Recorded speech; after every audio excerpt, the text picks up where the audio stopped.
புத்தளம் மாவட்டம் உடப்பு கிராமத்தில் வசிக்கிறோம்.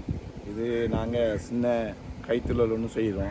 அது ஒரு உருவமட்டை வந்து 20 ரூபா ஆகுது. எங்களுக்கு பெரிய வருவாயும் இல்லை. சின்ன தொழில் தான் இது. இடமும் இல்லை. அதால் இன்னொரு ஆள்ற காணியிலலாம் காய போடுறோம். இது எங்களுக்கு பெரிய பாதிப்பாக இருக்குது. என்ன சரி அரசாங்கம் எங்களுக்கு தந்து உதவியமாக கேட்குறோம். நாங்களும் 3 பேர் பொம்பளாக்களை வச்சு வேலை செய்கிறோம் சொல்கிறோம். அடுத்தது பெரும் சிரமப்படுறோம். அடுத்தது கடற்கரை ஓரமும் காயப்படலாறு, கடல் அரிப்பு கூட.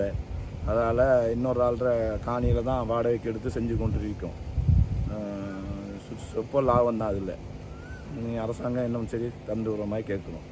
இப்போ இந்த தும்பு மட்டை இது பண்ணி அதை என்ன செய்கிறாங்கன்னு இதை மூட்டை கட்டி ஆக்க போட்டு கூலி போட்டுக்கு மூட்டையெல்லாம் கட்டி கொம்பெனிக்கு கொடுக்குறாங்க.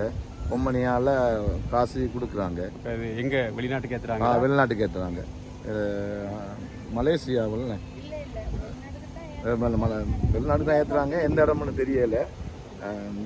அப்போ தொடர்ந்து இதை செஞ்சுக்கிட்டு இருக்கீங்களா இல்லை என்ன மாதிரி? இல்லை, இதை தொடர்ந்து செஞ்சுக்கிட்டு தான் இருப்போம். என்னென்னா மக்கள் இன்னும் வாழ்வாதாரம் குறவு. மக்கள் இன்னைக்கு அன்னைக்கு உழைச்சி சாப்பிடுவோம். உடப்புல இப்போ நிறைய இடத்துல செய்கிறாங்களா அல்லது? இல்லை, உடப்புல வந்து 2 இடத்துலாம் செய்கிறாங்க. 2 இடத்துலாம் செய்கிறாங்க.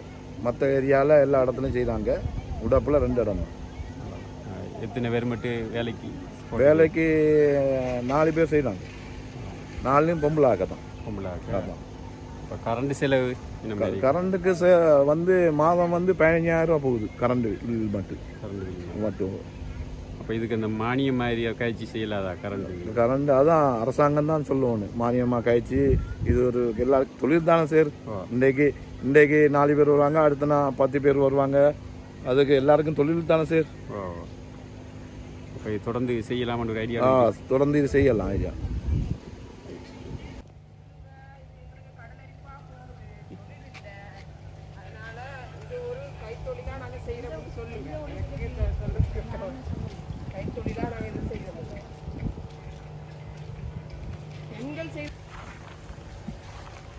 ஆமாம், மாற்றத்தில் இப்படி செய்ய